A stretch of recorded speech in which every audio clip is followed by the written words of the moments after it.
platyhelminthes. So, platyhelminthes, once again I will repeat few important characters what we discussed in our earlier class, that is the name of the phylum platyhelminthes, right. So, this is one important invertebrate phylum. The members of the phylum platyhelminthes, they are commonly called as flatworms.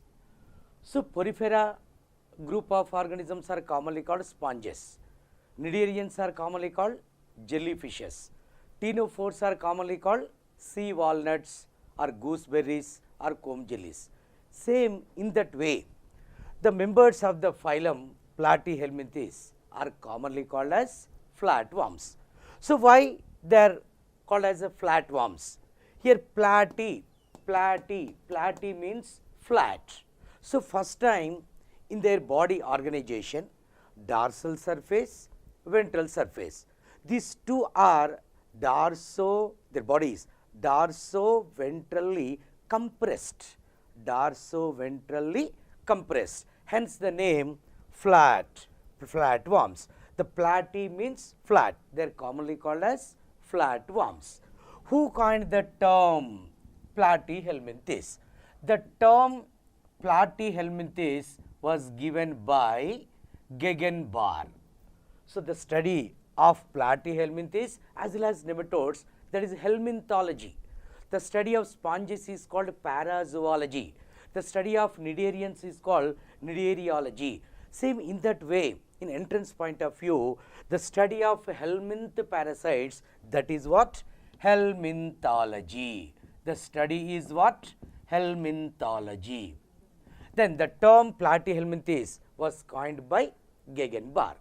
Right. So, the platyhelminthes are commonly called flatworms. The flatworms, the main important characteristic features of the platyhelminthes group is these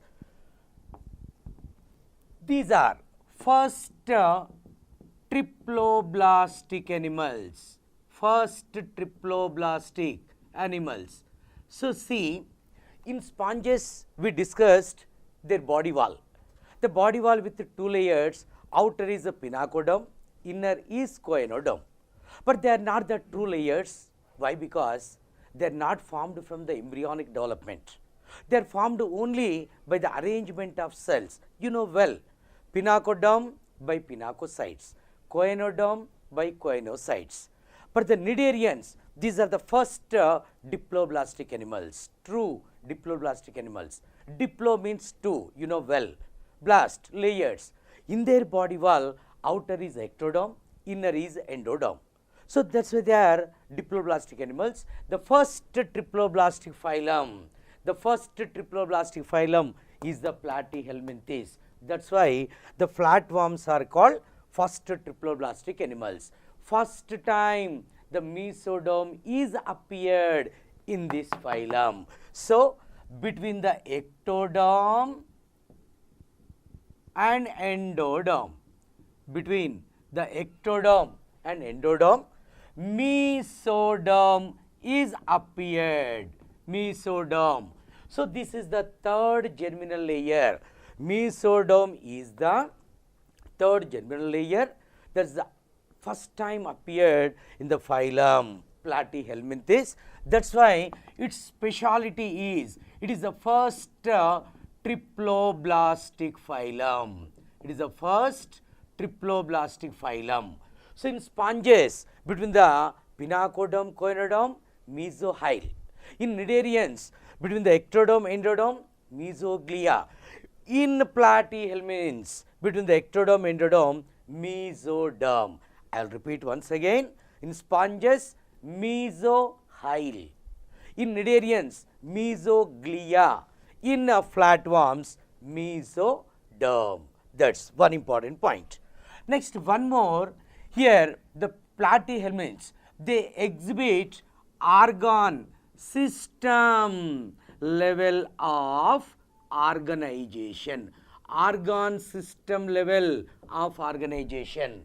In sponges, only cellular grade of organization, because their body organization up to cellular level, there is no formation of tissues. Why? Because nerve cells and sensory cells are absent.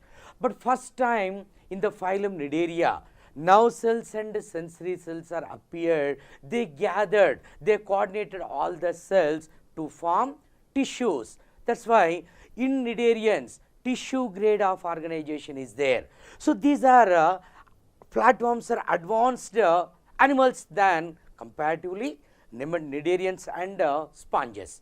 Why? Because all these tissues are organized into organs. The organs forms a system. That's why organ system level of organization was first time that's seen in Platyhelminthes, and that's going on in another phyla also. Next, one more important character.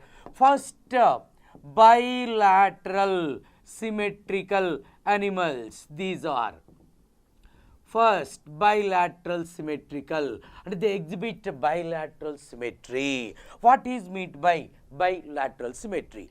One animal can be cut into two equal halves, each equal half with similar structures. These two halves are called antimeres. The animal is called a symmetrical animal. That type of symmetry is what bilateral symmetry. And one more very important point. In sponges, we discussed about their body cavity, sphingocele. That's not a true body cavity. In Cnidarians, coelenteron, that is also otherwise called gastrovascular cavity. That is also not a true coelom. Actually, coelom, what is meant by coelom? The space present between. I'll give the detailed clarification about the coelom. Here it is one organism. This is the body wall, and this is gut or alimentary canal.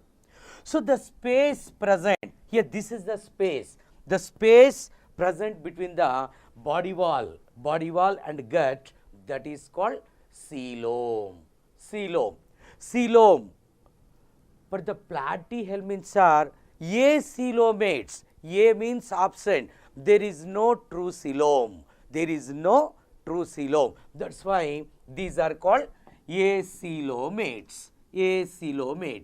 So why the coelom is absent? In flatworms, coelom was absent. So why? What is the reason? Simple thing. First time in flatworms, mesoderm is appeared. That mesoderm gives rise to one type of tissue. The tissue was mesenchyma. What type of tissue it is? Mesenchyma. Mesenchyma is derived from mesoderm. That mesenchymal tissue occupies the space between the body wall and gut. So I'll give small diagram for this clarification. Here it is a transverse section of one organism, one flatworm. This is the body wall. Here it is the body wall. And this is the gut or alimentary canal. That is incomplete gut. We can discuss the digestive system, alimentary canal in later on after 2 minutes. This is the gut. So the space present between the body wall and gut, that is called coelom. Here this space is occupied by mesenchymal tissue. So this is the space between the body wall and gut that is totally occupied by the mesenchymal tissue. That's why there is no coelom. Hence, the flatworms are called acoelomates. These are very 1, 2, 3, 4. These are very important characters regarding NEET. They are peculiar, they are particular to the phylum Platyhelminthes, and they are also somewhat a little bit they are different in a different phyla. So all are triploblastic, that is the same. Organ system level of organization will be the same, and bilateral symmetries also will be the same from Platyhelminths onwards. But the different is some are acoelomates, some are pseudocoelomates, some are shadocoelomates, and some are enterocoelomates. That we can clarify. So depending upon their name of the phylum. Now, very, very important point, their body organization. So, the flatworms, the body is unsegmented. So, there is no segmentation. Yes, what is meant by segmentation? Simple thing, segmentation means the body is divided into many ring-like structures. The body is divided into many ring-like structures. These ring-like structures are called segments. That process is called segmentation or otherwise called metamerism. Here in flatworms, the body is unsegmented. So, this is not the important point, entrance point of view, but the important aspect is these flatworms, they show pseudo metamerism. This is very, very, very important point. They show pseudo metamerism. What is meant by pseudo metamerism? Pseudo means false. Metamerism means segmentation. So, I will explain this word pseudo metamerism by taking one example of flatworm, that is Taenia solium. Taenia solium is otherwise called commonly tapeworm, pork tapeworm. Yes, I will give you the diagram. The anterior part of the body is called scolex. The scolex bears rostellum. The rostellum is provided with 26 number of hooks. These 26 number of hooks are arranged in 2 rows, and they are provided with 4 suckers. These 4 suckers, one is, if it is a dorsal side, this is dorsal sucker. The back side of the animal, that is the ventral surface, one more is there, ventral sucker. And these two are, this one, these are lateral suckers. So, one is dorsal sucker, one is a ventral sucker, and the two are lateral suckers. So, the presence of rostellum, hooks and suckers, these flatworms leads the parasitic life. They are mostly endoparasites. So, they leads parasitic life because these are helps to attach the host body and their attachment organs. That's why the scolex is called hold fast organ. The scolex is called hold fast organ. Then the short neck is there. This is the short neck, right. So, now coming to what is pseudo metamerism. Generally, true segmentation or true metamerism or homonymous segmentation that was seen in our annelids. In Annelida, true metamerism is there. In Platyhelminthes, pseudo metamerism. What is the difference between true metamerism and pseudo metamerism? Here I will give the explanation about the word pseudo metamerism that was related to the phylum Platyhelminthes. So, pseudo metamerism means the new segments. Don't say the word segments, here the segment like structures, they are technically called as proglottids. So, they looks like segments, but don't say the word segment. Here the proglottids, the new proglottids, the proglottids are derived from the neck. So, from the anterior part of the body, the proglottids are delivered or formed. That is what it is true or not true pseudo segmentation. So, there are 600 to 900 proglottids are there. This longest part of the body is called strobila. That is the third part. Here one is scolex. This area is the scolex. And second one is the neck, a short neck. This neck provides the next part, that is strobila. Here I draw the strobila. So this is strobila. The strobila is a segmented part. So don't say the word segment. These are all proglottids. The next part of the body is called strobila. That strobila is provided with 600 to 900 proglottids. So the next body is developed from the anterior region, from the neck region. So that segmentation is called false or pseudo segmentation. Now coming to true segmentation or true metamerism. The true metamerism was seen in annelids. True metamerism means the new segments are developed from posterior region, that is from anal region, pre-anal segment, that is the youngest segment in annelids. Simple difference, pseudo metamerism, true metamerism. True metamerism means new segments are developed from the posterior part of the body. Pseudo metamerism means the new proglottids or segmented part is developed from the neck region. If the new segments are developed from the neck, that is the pseudo metamerism. Yes, one more segmentation is also there that related to the word arthropoda, particularly cockroach. In cockroach, heteronomous segmentation. One is pseudometamerism, that is in platyhelminths group, particularly cystoda, that too tapeworm. Second one is true metamerism, that is in annelids, example earthworm.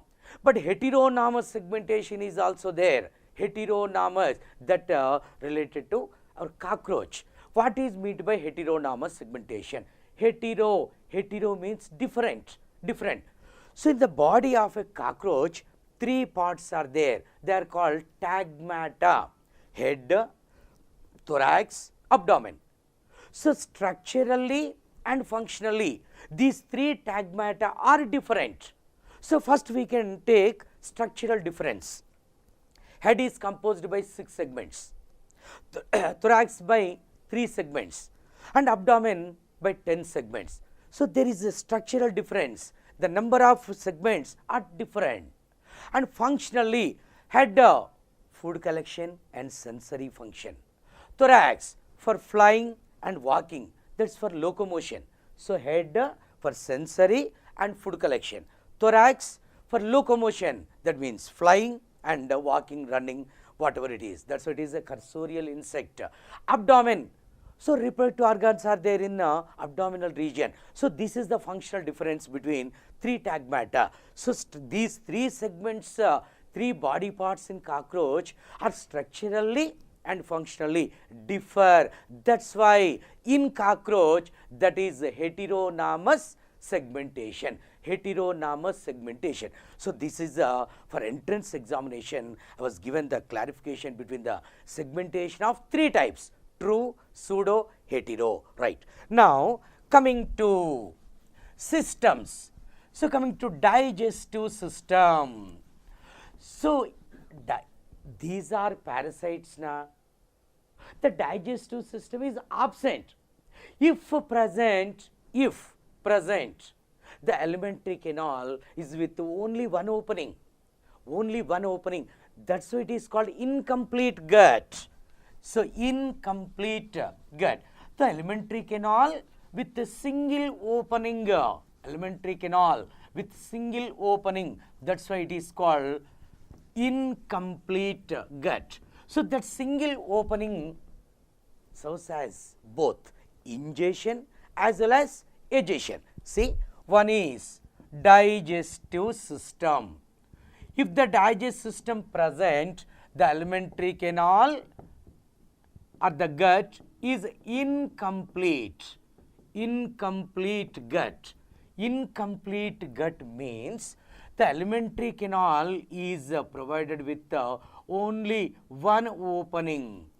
So that single opening, it's useful for ingestion and for agitation. So that acts like mouth as well as anus. Ingestion, intake of food. Agitation, elimination of the waste, elimination of the waste materials. Right. Now coming to nervous system. Nervous system. See, first time nervous system is appeared in the members of the phylum Cnidaria. So somewhat in platyhelminths, nervous system is moderately developed because the moderately developed cephalization was there. Cephalization. What is meant by cephalization? Simple thing. The formation of distinct head. The formation of distinct head is called cephalization. But what is meant by head? The anterior part of the body. The anterior part of the body. Head means with concentrating sensory structures. In platyhelminthes, the moderately developed cephalization. Moderately means medium, not poorly developed, not well developed, not totally absent. Right. So central nervous system is with the ganglia and nerve cords. So the nervous system is very important here. In flatworms, ladder-like nervous system. For entrance point of view, you remember this word, the ladder-like nervous system, ladder-like, right. Then coming to excretory system. Platyhelminths are commonly called flatworms. Flame cells. In flatworms, flame cells are the special excretory cells. Flame cells. So therefore, osmoregulation and for excretion. Flatworms, flame cells. This is very important point for entrance point of view. That's then coming to reproductive system. So flatworms are bisexual animals. Flatworms are reproductive system. These are bisexual animals. So the single organism with two types of reproductive organs. So I can say one example. Just now we have taken one example, that is Taenia solium. In Taenia solium, the strobila part is there now, the longest part of the body strobila with 600 to 900 segments. 600 to 900. These segments like structures are called proglottids. First 200 immature proglottids. See, proglottids. They are 600 to 900. In these 1 to 200, they are immature proglottids. So there is no development of sex organs in them. From 201 to 600, that means 400, they are mature proglottids. Mature. Here this word is very important. In each mature proglottid, both male and female reproductive organs are developed. Both male and female reproductive organs. So, in tapeworm, in Taenia solium, each mature proglottid is considered as one bisexual organism. It's one bisexual organism. Right. So, coming to 601 to remaining, whatever it is the number, 800 or 900, whatever it is, till the end, they are called gravid proglottids. Gravid proglottids. So, in gravid proglottids, the branched uterus was there. Branched uterus. So, these gravid proglottids are detached from the body. That process is called apolysis. This is one very important technical term. In Taenia solium, apolysis takes place. What is meant by apolysis? The detachment of gravid proglottids. But in Dibothriocephalus latus, it is commonly called fish tapeworm. In fish tapeworm, there is no process of apolysis. That is anapolytic tapeworm. Fish tapeworm is anapolytic. Pork tapeworm is apolytic because apolysis also takes place. Right. Now coming to fertilization. Fertilization is internal. Fertilization is internal. And the development was indirect. Yes, the development was indirect. Indirect development means the presence of larval stages.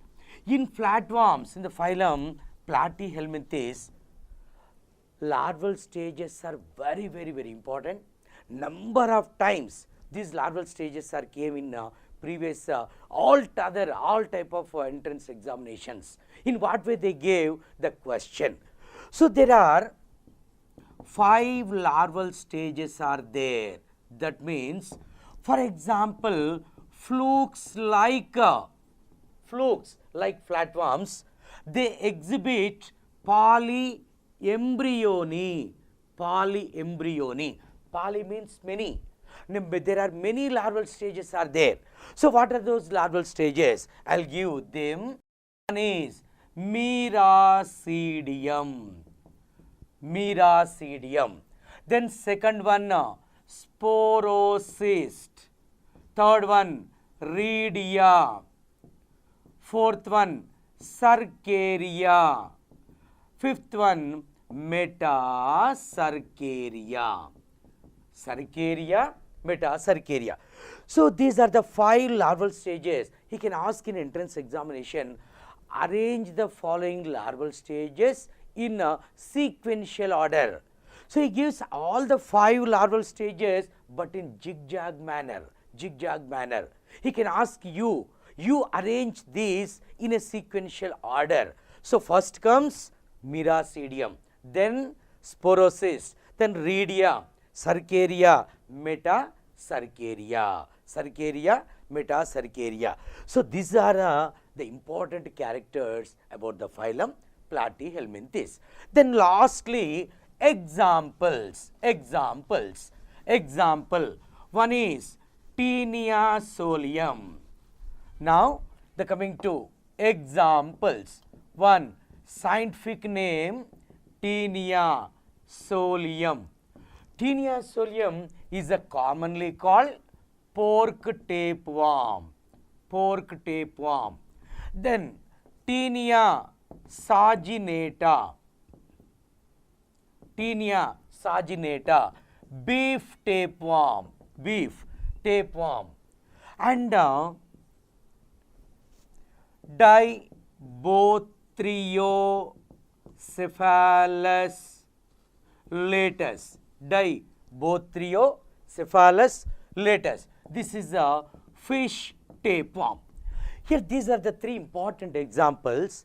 I'll give the one more important aspect for entrance point of view. Taenia solium was the armed tapeworm. Because in their scolex hooks present, suckers present.